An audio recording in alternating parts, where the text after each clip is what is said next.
Selamat pagi dan salam sejahtera saya ucapkan kepada pengerusi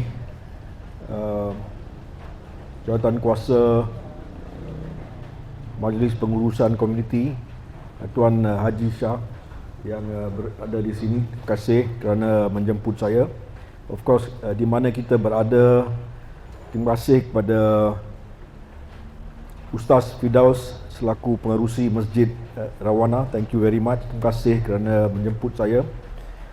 Dan of course kepada pengacara majlis tadi yang telah pun menyatakan bahawasanya ini adalah satu acara ringkas pada pagi ini.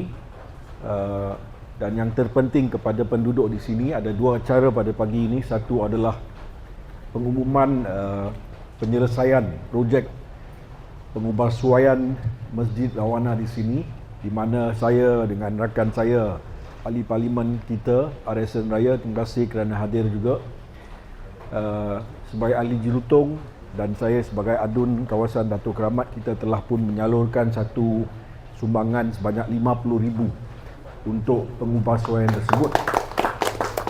Tetapi gembira saya juga nyatakan lagi satu program adalah penyaluran bakul-bakul untuk semua penduduk di sini untuk membantu mereka.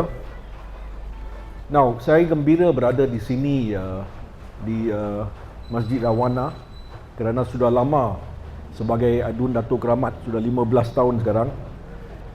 How time flies, masa begitu singkat, 15 tahun sudah.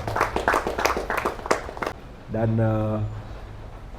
saya gembira untuk nyatakan dalam tempoh 15 tahun banyak yang telah kita capai di kawasan Datuk Keramat. Saya hendak beri satu contoh yang terpenting, iaitu kita semua tahu bahawasanya kita ada permasalahan banjir. Kita cuba sedaya upaya untuk melakukan dan melaksanakan projek-projek jangka masa pendek, sederhana dan panjang untuk menangani masalah itu. Bukan saja di Datuk Keramat, tetapi di lain tempat pun kita lihat kerana keadaan iklim yang begitu tidak menentu sekarang. Setakat ini 82 projek keseluruhannya telah pun kita laksanakan di 55 daerah di Pulau Pinang pada kos 81 juta ringgit. Ini untuk tangani banjir. Dan di kawasan Datuk Keramat sahaja 6.5 juta ringgit telah kita salurkan untuk melihat kepada pelbagai tempat dan projek-projek yang perlu dibuat. Yang terpenting here, Jalan P. Ramlee, di mana kita telah naik paras jalan, kita telah lebarkan dan dalamkan sistem peparitan. Ini adalah antara apa yang kita boleh buat oleh Kerajaan Negeri Pulau Pinang. Tetapi yang penting, sekarang kita ada kerajaan pusat.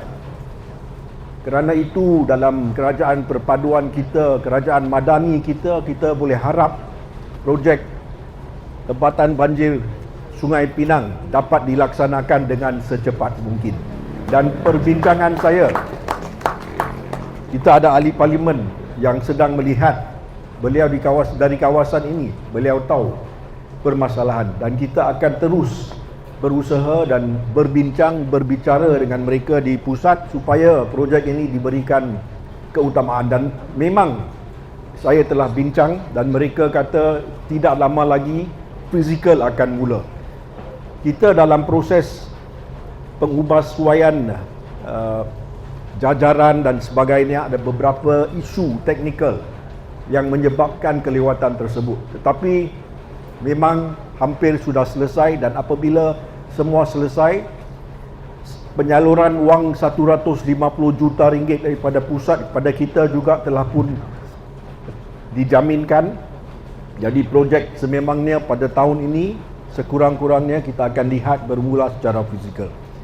Bukan senang, ini projek yang besar. Ini projek tempatan banjir yang terbesar, bukan sahaja di Semenanjung tetapi di seluruh Malaysia. 600 juta keseluruhannya. Itu pun 5 tahun sudah. Sekarang dengan kenaikan kos-kos barangan dan sebagainya, kita tak tahu, mungkin ia lebih. Tetapi kita akan teruskan kerana ini dalam agenda rancangan Malaysia ke-9 sebenarnya. Dan sekarang kita dalam rancangan Malaysia ke-12 hendak masuk. So, apa yang penting adalah kita perlu tidak lewatkan lagi. Of course, dulu masalah dia ialah kita terpaksa menempatkan semula mereka yang duduk di tebing sungai, yang mana kita telah buat. Dengan kata-kata itu, saya serahkan balik pada Tuan Pengacara. Thank you.